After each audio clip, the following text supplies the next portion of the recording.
Bismillahirrahmanirrahim. Assalamualaikum warahmatullahi wabarakatuh. Alhamdulillahilladzi an'ama alaina bi ni'matil iman wal islam. Wassalatu wassalamu ala asyrafil anbiya'i wal mursalin wa ala alihi wa ashabihi wa man walah. Allahumma anfa'na bima 'allamtana wa 'allimna ma yanfa'una wa zidna ilman. Sungguh umur umat Rasulullah SAW itu sangat singkat. Sangat berbeda dengan umur umat terdahulu yang panjang-panjang.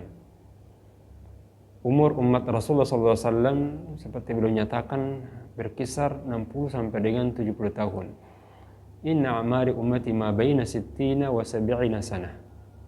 Sungguh umur umatku itu hanya berkisar antara 60 sampai dengan 70 tahun.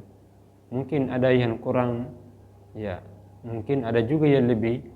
Namun secara umum mayoritas dan diratakan akan mencapai umur 60 sampai dengan 70 tahun.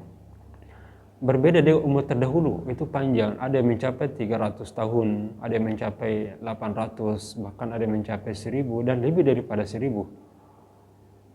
Yang muncul satu pertanyaan adalah, sisi keadilan Allah yang memberikan umur akhir zaman ini lebih ringkas, lebih singkat dibanding dengan umur terdahulu yang panjang-panjang. Salah satu rahasia Allah dalam hal ini adalah di mana umur akhir zaman ini singkat adalah karena risalah yang dibawa Rasulullah SAW adalah risalah berkah, di mana kita dapati nilai-nilai dan syariat yang ada di dalamnya terkadang kita laksanakan namun dilipat gandakan. Itulah yang Allah Azza wa Jalla karuniakan kepada umat Rasulullah SAW ini, keberkahan beramal.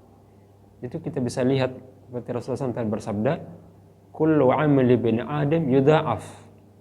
Jadi amal anak cucu Adam itu dilipat gandakan. Al-hasanatu bi asyri amthaliha. Bisa mencapai dari satu kebaikan diberi pahala 10 ila 700 dha'af. 700 kali lipat. Tapi khusus umat Rasulullah SAW ini ada kelebihan yang lain yang mereka dapati dibanding umat yang lain. Di antaranya adalah beribadah pada bulan Ramadan. Ya, khususnya ketika mendapati malam yang disebut dengan Lailatul Qadar. Jadi satu kali ibadah yang kita laksanakan dalam malam Lailatul Qadar itu, Allah akan memberikan penghargaan berupa pahala seperti kita beribadah kurang lebih 84 tahun. Ataukah sebanding dengan beribadah 1000 bulan. Ini menunjukkan keberkahan amalan. Jadi silakan dengan berkah Lailatul Qadar. Namun perlu dicatat bahwa untuk menyatakan keberkahan suatu waktu atau suatu tempat bukan analisis logika kita atau akal-akal kita, tapi adanya nas yang menunjukkan akan keberkahan. Sedangkan makna keberkahan itu adalah adanya lipat ganda amal yang kita laksanakan dan amal itu bisa bertahan kokoh dan dihargai dengan penghargaan yang besar di sisi Allah Azza wa Jalla. Nah, di antaranya Lailatul Qadar. Bagaimana kita bisa meraih Lailatul Qadar itu? Tentu mereka yang melakukan upaya bertakarub ila Allah Azza wa Jalla pada malam itu. Itu yang Allah Azza wa Jalla jelaskan lewat lisan Rasulnya SAW. Man qama Lailatul Qadri imanan wa ihtisaban ghufira lahu ma taqaddama min zambi. Siapa yang melakukan amal soleh, berarti bangkit salat malam, bangkit baca Quran, mengkaji ayat-ayat Allah Azza wa Jalla, mereka melakukan amal soleh, berinfak dan lain sebagainya dengan dasar iman dan dasar mengharapkan pahala dari Allah Azza wa Jalla, maka mereka ini akan mendapatkan pahala di samping dosa-dosanya dihapuskan oleh Allah Azza wa Jalla. Sedangkan mereka yang tertidur lelap pada malam itu tidak akan memperoleh pahala, tidak akan memperoleh keutamaan Lailatul Qadar.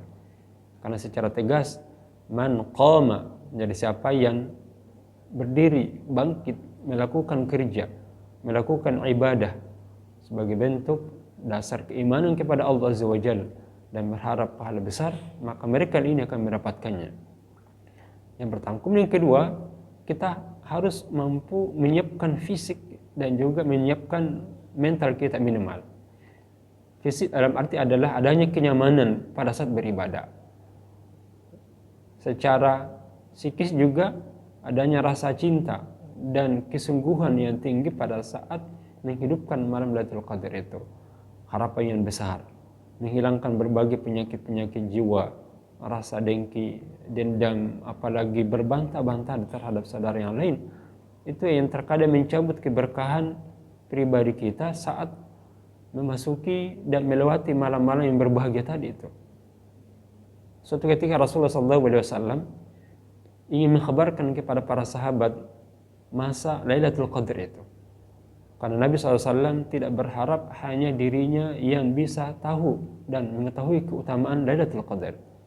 Maka beliau keluar dari kamar beliau, kemudian memasuki masjid menemui para sahabat, ingin menjelaskan dan menyampaikan waktu atau malam keberapa Lailatul Qadar turun. Lalu didapatilah sahabat yang ada dalam masjid. Para sahabat pun berdialog bersama dengan sahabat yang lain, berdiskusi malam Lailatul Qadar itu ada malam berapa. Sehingga didapati dari mereka ada dua orang yang berbantah-bantah di dalam majelis itu, dalam masjid. Yang diperselisihkan adalah waktu Lailatul Qadar. Saat itulah ilmu tentang malam Lailatul Qadar Rasulullah SAW terangkat. Akibat Nabi mendapati kedua orang di dalam masjid ini berbantahan di dalam masjid. Padahal yang diperselisihkan dan diperdebatkan ini adalah permasalahan tentang waktu Lailatul Qadar itu. Hanya saja mengangkat suara di dalam masjid di hadapan Nabi SAW yang menjadikan ilmu tentang Lailatul Qadar yang Rasulullah SAW miliki itu terangkat. Maka Nabi SAW menyatakan, kalau begitu ya faltamisuha fi sab'in aw tis'in aw khamsin aw thalatha. Kalau memang demikian, carilah di malam-malam ganjil, di antaranya adalah malam ke-27. Carilah dia malam 29. Carilah dia pada malam 25 atau ke-23. Dari riwayat ini menunjukkan bahwa upaya bisa meraih keutamaan suatu ibadah itu saat kita mampu membersihkan jiwa kita dari kotoran-kotoran iri, dengki, dendam. Karena itu akan menjadi penghalang akan turunnya rahmat Allah. Kemudian kedua, bahwa dalam meraih Lailatul Qadri keutamaannya harus ada nilai optimisme, ada semangat, ada harapan bahwa kita akan memperolehnya.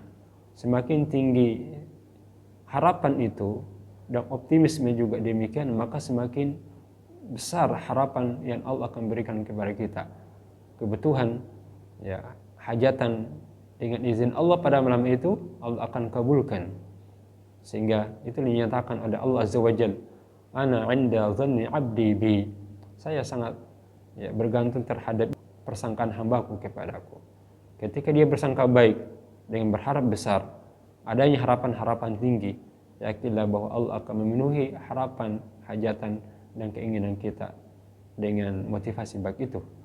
Semoga kita termasuk orang-orang yang diberikan taufik oleh Allah Azza wa Jalla, ditanamkan rasa cinta, optimisme tinggi, harapan berat untuk memenuhi kebutuhan-kebutuhan dan segala bentuk yang dapat memudahkan kita, sehingga kita termasuk orang yang dinyatakan oleh Allah Azza wa Jalla min ibadihi as-salihin, orang-orang yang baik di sisinya insyaallah. Nasr minallah wa fathun qarib wa basyiril mu'minin. Assalamualaikum warahmatullahi wabarakatuh.